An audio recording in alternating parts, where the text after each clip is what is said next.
No one speaks about it, because it's the secret everybody keeps for themselves. However, we are going to unlock it by showing the foundations of politics and how it works. We are flying in. Hello and welcome to Backstage Politics. My name is Esteban Vidal and the purpose of this channel is to help you understand politics and international relations. Here you'll be told what nobody else tells you about politics. Today I want to speak to you about something nobody else will tell you. I refer to the secret of politics, the way it works. You may ask yourself why it's a secret. The reason is simple. If you know how politics works, you understand it, and no one will mislead you anymore. So the first lesson you need to learn is that politics resorts to lies to hide reality. But let's leave that for another occasion. For now, we are going to focus on the main aspects of politics. Later, we'll address different conceptualizations about the way it works. First of all, we have to say that politics has three different sides. It can be considered a structure, process or result. That's why we speak about polity, politics and policy. We are going to address them one by one. When we talk about politics as a structure, we consider it in general terms, and we focus the attention on the political organization of society. That means how a society organizes its political performance. In other words, the political structure is the architecture made of institutions and rules, which defines how political conduct is in this society. For this reason, we normally use the term polity to refer to this aspect of politics. The political structure is essential because it shows what institutions have the power, that is to say, who makes binding decisions on the whole society.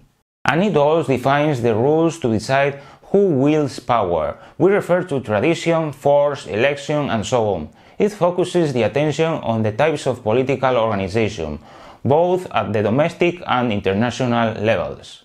The political structure is the most important aspect of politics because it frames the process and the result. Now let's take a look at the process. When we speak about politics, we consider it a process, and our attention focuses on the sequence of individual and collective behavior. What matters here is who does what, and all the factors that drive actors to do certain things. From this point of view, we are more interested in motivations and the ways of political intervention. It raises the question of why someone does something. This perspective shows politics in action and underscores its dynamic side. The main factors which affect politics as a process are the cultural context and actors who take part in the political struggle. Regarding the cultural context, we have to mention different elements. For instance, political and cultural attitudes that shape political codes of conduct. Values and ideologies also play an important role. Besides, there is the political socialization. And finally, we have to point out the prominent part of the mass media and public opinion. Actors, however, are critical in politics because they steer the course of action in the political process. In any case, we have to make a distinction between actors and the different ways of political action. When we address political action, we refer to different behaviors, both individual and collective. It can be a complaint letter to the constituency representative, a demonstration, the vote, a public debate on politics, and so on. There are many ways of political action, but all have consequences in the public realm. There aren't political actions without actors, so there is a wide range of actors taking part in politics in multiple ways. We are going to mention the most common. First, there are special interest groups, or advocacy groups, and social movements. It would take too much time to explain them extensively. For now, it's enough to say that advocacy groups are known for being organizations that try to influence public policy in their favor. They work based on one or more shared concerns in a specific field. There are many examples, such as the NRA, consumer associations, Greenpeace, Oxfam, Human Rights Watch, the AIPAC, and so on. Social movements, in contrast, are integrated by groupings of individuals or organizations which focus on specific political or social issues. There are many definitions, but I don't want to go into this for now. It's enough to say that social movements try to carry out, resist, or undo social change.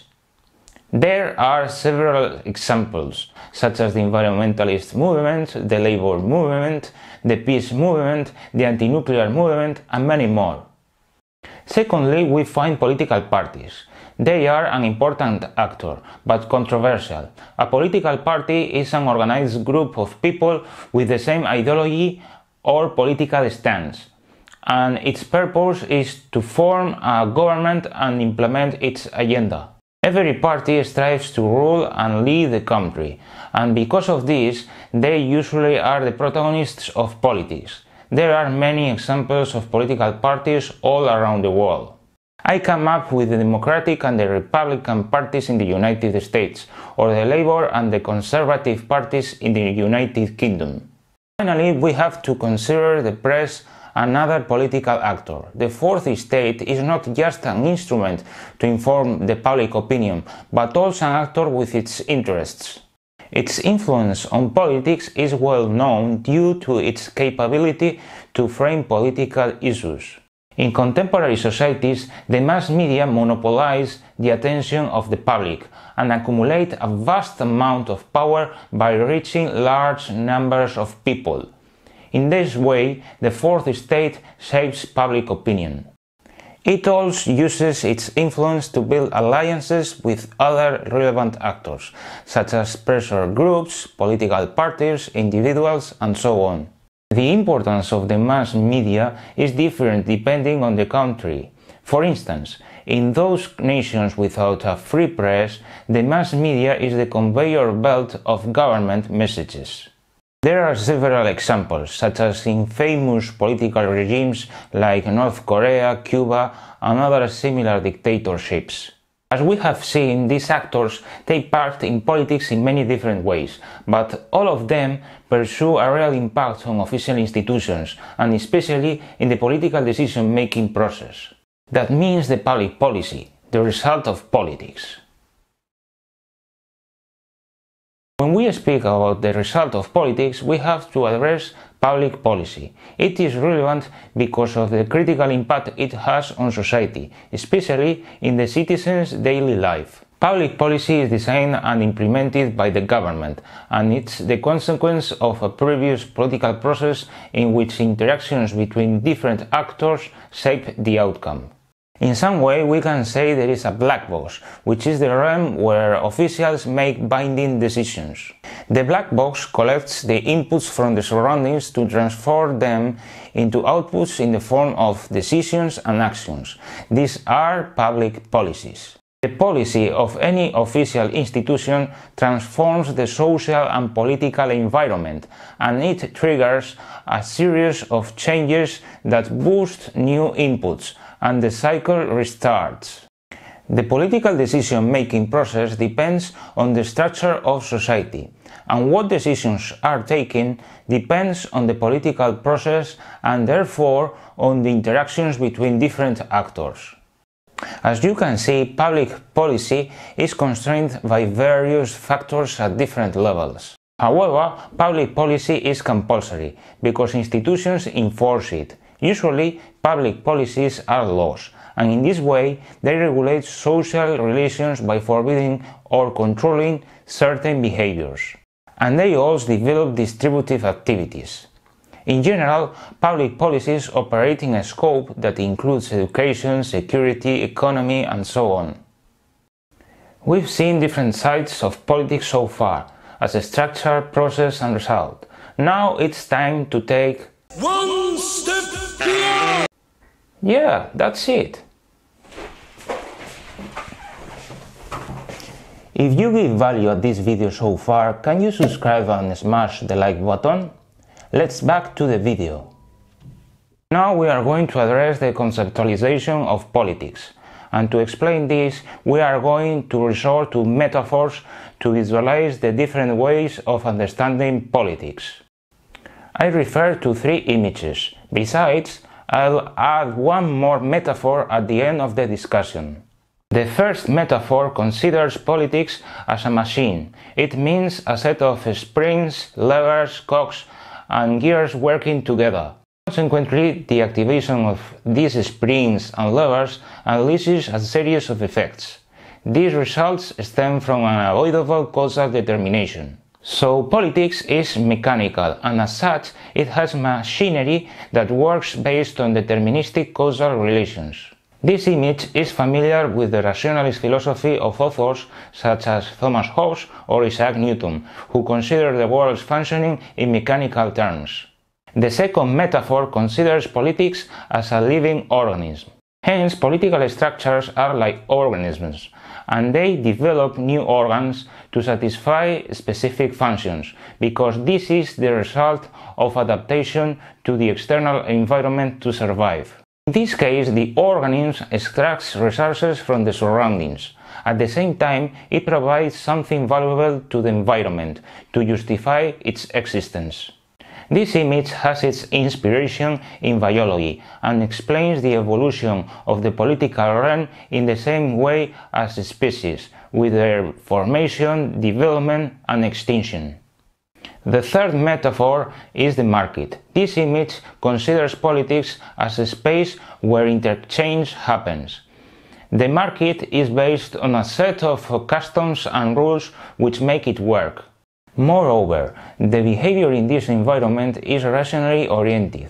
Every actor pursues their interest, and by doing so, they exchange goods and services.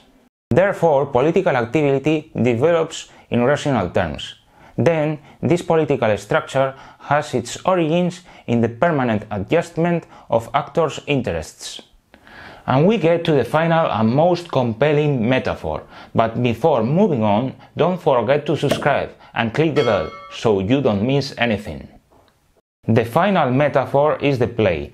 You won't find it in any political science handbook, nor elsewhere, even though it is implicit in many explanations by using terms taken from drama. This image considers politics as a drama play. There is a theater, which is the political community, and also a stage where performance takes place. We find actors who star different parts in the political drama. We have to mention the performance itself, which displays the course of events. We can't forget the attrezzo, that is, the way events and actors display.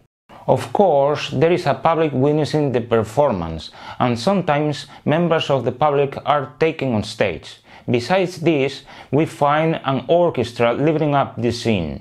There is a script guiding the action on stage, and finally, we have to point out the critical role played by those who perform behind the scenes. I refer to the playwright, who composes the script, the director, who coordinates the whole play, and the producer, who provides the means to deliver the play. Politics is a world of appearances and pretenses, where nothing is what it looks at first sight, and important things happen at the backstage out of the public view.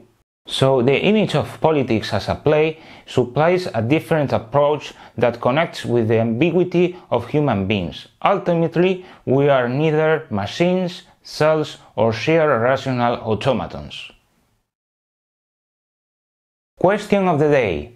What element plays a critical role in the development of political events? Actors or structures? Post your opinion in the comment section below and I'll read it. By the way, subscribe if you haven't done it yet by clicking here. If you like this video, don't hesitate to share it and smash the like button. This is another video of a series on politics, so if you want to start from the very beginning, click here. Thanks so much for watching and I'll see you the next time.